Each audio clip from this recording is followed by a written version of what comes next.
தமிழும் சரஸ்வதியும் serial next பிரேமோ என்ன மாதிரியான ட்விஸ்ட் ஆக போகுதுன்னு பார்க்கலாம். நீங்கள் எல்லாரும் ஓகே சொன்னால் மட்டும்தான் இதில் நான் இன்வால்வ் ஆகி என்னால் முடிஞ்ச அளவுக்கு நான் சரஸ்வதிக்கு உதவி பண்ண முடியும், நீங்கள் சொல்லுங்கன்னு சொல்லிட்டு கேட்குறாங்க.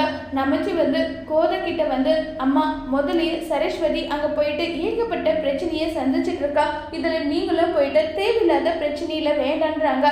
இல்லை யார் என்னுடைய மருமகளை கொடுமைப்படுத்துகிறாலோ அவளுக்கு சரியான தண்டனை கொடுக்கக்கூடாதா, அதுக்காக தான் நான் போகணும்னு நினைக்கிறேன், தயவு செஞ்சு விடுங்க.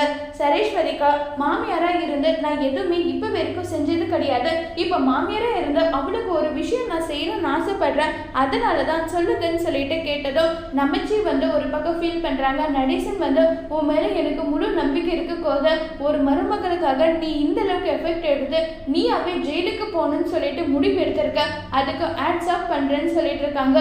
தமிழ் அம்மா சரஸ்வதி இப்படி எல்லாம் கொடுமை அனுபவிக்கிறான், அவளுக்கு உறுதுணையா யாராவது ஒருத்தர் அவளுக்கு ஆதரவா இருந்தா எல்லா விஷயத்தையுமே அவ தாங்கிப்பான்றாங்க, அதுக்காக தான் நான் போறேன்ல, நீ எதை நினைச்சுன்னு கவலைப்படாத. சரிம்மா, அப்ப நீங்க தப்பு நீங்க செய்ய வேண்டாம், இன்ஸ்பெக்டர் கிட்ட சொல்லி நாங்களே உங்களை ஜெயிலுக்கு அனுப்புறதுக்கான அரேஞ்ச்மெண்ட் பண்றேன்னு சொல்லிட்டு தமிழ் சொல்றாங்க. கோதை போனா அந்த வார்டனுக்கு என்ன பதிலடி கோதை கொடுக்க போறாங்கிறத வரப்போற எபிசோட்ல வெயிட் பண்ணி பார்க்கலாம். தேங்க்யூ.